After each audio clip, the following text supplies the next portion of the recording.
So let's continue watching that situation for you as we also get you a sense of what's taking place not too far from Mozambique.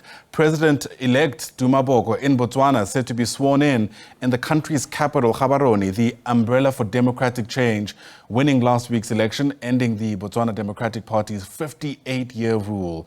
Batswana, say they expect his administration to bring much-needed change to the country. Let's take stock of what's taken place there, bring in political analyst and gender justice activist. That's Pamela Dube, who joins us now via our video link. Pamela, great to see you. Thank you very much indeed for making time to speak to us.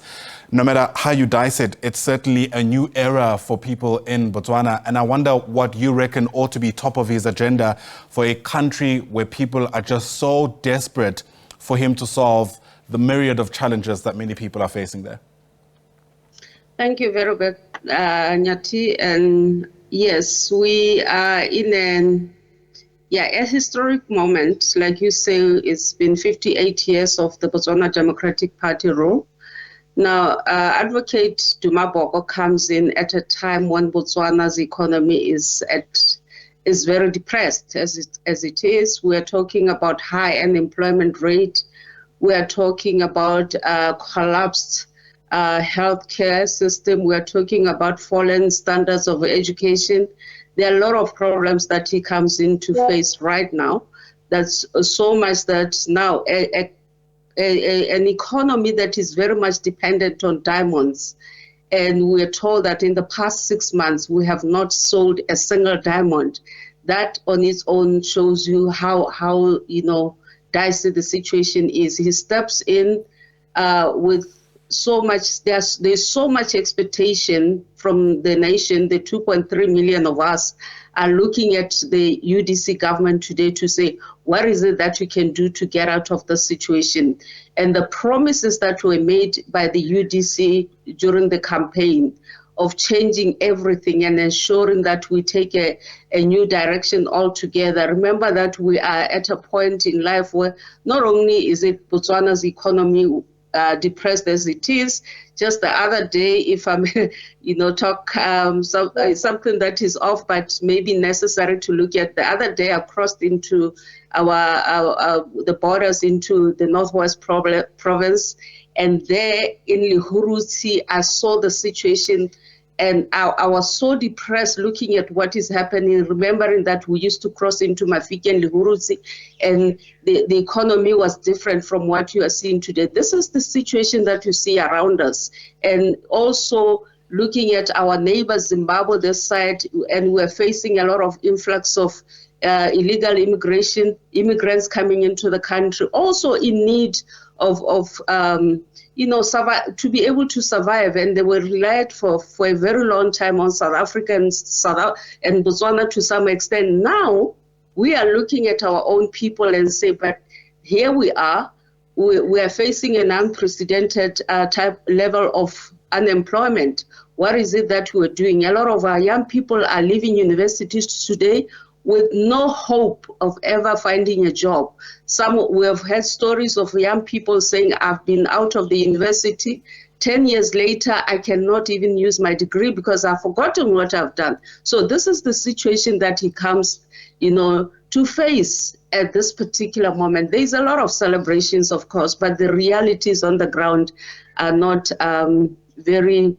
The reality is something else that he may have to come in and be able to say.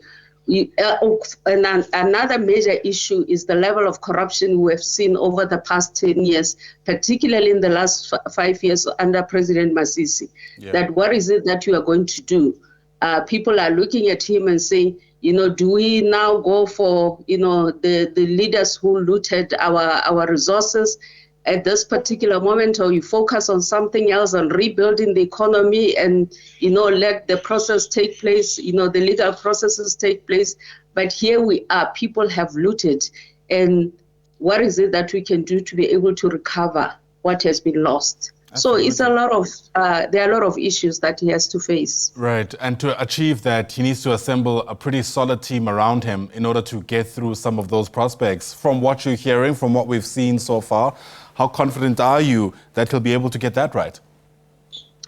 The good thing is that the president has, I think when I look at the caliber of people around him, or the parliament, the UDC members of parliament, there is hope. There is hope. If you look at the caliber of the vice president himself, who was sworn in yesterday in parliament, Nkosinathi Haulati, you are seeing, people have confidence in saying this man has been the stability within the opposition, or the former opposition bloc, now being the government in power. And he brings in a wealth of experience as an economist. And if you look at those kind of people, you are seeing a different picture altogether. Remember that our president is more of a human rights activist, or somebody who's been a human rights lawyer, who's been more on the side of the social development program. And then bringing in somebody of the caliber of Ndaba, who comes from what you could say the center party politics, combined with the left politics of advocate Duma Boko. Now there is a sense, there is hope. Batswana are talking about, this pair, or this duo, or, the caliber that you're seeing in parliament today brings hope that you have people who are able to drive the economy and drive the country forward. And like I say, for the next 2 years, we should expect a lot of changes happening, and particularly around the rebuilding the economy, because that's where the focus is at this particular moment. Yeah. Speaking about the president-elect's human rights record, I wonder if I can ask you to put on your gender activist hat on as we try to take stock of whether or not there is enough of a recognition of this gender parity that needs to exist in a place like Botswana. The former Miss Botswana, Lesego Chombo, being among the MPs that have been sworn in at just 26, I think she is. 26. Yeah, wow, extraordinary. And I wonder whether or not, again, you reckon this is a step in the right direction, or in fact, Duma Boko could have done more. Wearing that gender cap that you're talking about is one of the saddest area around Botswana politics, is the level of participation of women in politics. We're doing the calculations yesterday, and we realized we are standing at 8.8% of women in parliament today, a drop from 11% in 2019. And this is an indictment on the mold of Botswana politics as it is. And remember that even at 11%, we're at the bottom of the SADC region regarding the representation of women. Now is worse. We don't see the picture changing or better at local government level. Remember, these were the general elections, we're electing parliament and the councils. The figures that are coming through of council, women councillors is very low compared to we don't even think we are going to reach the 18% that we were in 2019. So this is the situation. Now we are having a lot of discussions of why. One of the greatest problems that we face as Botswana is the electoral system, which is the first past the post system. It is unfriendly in many regards to any disadvantaged groupings, including women. We may be the majority as it is because we're at around 51%, but when it comes to election into positions of power, of politics, that's where we are struggling. And the first past the post system is the winner, what is called called the winner takes all, has ensured that in many ways women are kept out of the political space where they should be. Talking about the reigning Miss World Africa, Lesego Chombo, a lot of people there has been a lot of discussions of why she was brought in. Is she experienced enough to be able to go into 1, 2, 3? And what people are pointing out is that the change that you are seeing today is because of the youth vote. We have seen, a whole new generation coming to the vote and say, we are going to vote the BDP out of power. And Duma Boko is very attractive to this young vote. Now, if you are to leave out young people in this current government, you you are treading on thin ice, because you need to be able to see to make them see that you are really serious about, you know, the youth of this country. And interestingly, when you look at the current parliament, it's not just Lesotho Chombo.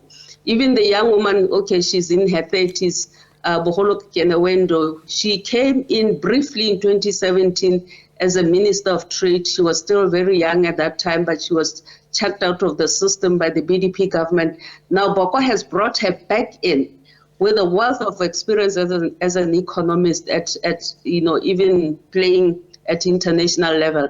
You are seeing there's a different, you know, focus on, you know, young people, and even the quality of women you're bringing in. Even at 8.8%, when I look at those women, I see a lot of them are of a different mold altogether. They are not just the women who come in just because, you know, you want to push the numbers up. No, these are real quality women, and I see them fitting perfectly into Duma Boko's administration. Hopefully they're starting a trend that is going to gain momentum in the near future, given, of course, how important representation is. Pamela Dube, thanks very much indeed for speaking to us. Really do appreciate your time and your insights. Political analyst and gender justice activist there, Pamela Dube, speaking to us in the lead up to Duma Boko's inauguration. Historic, no matter how you look at it, given just how much has had to change in order to get him there.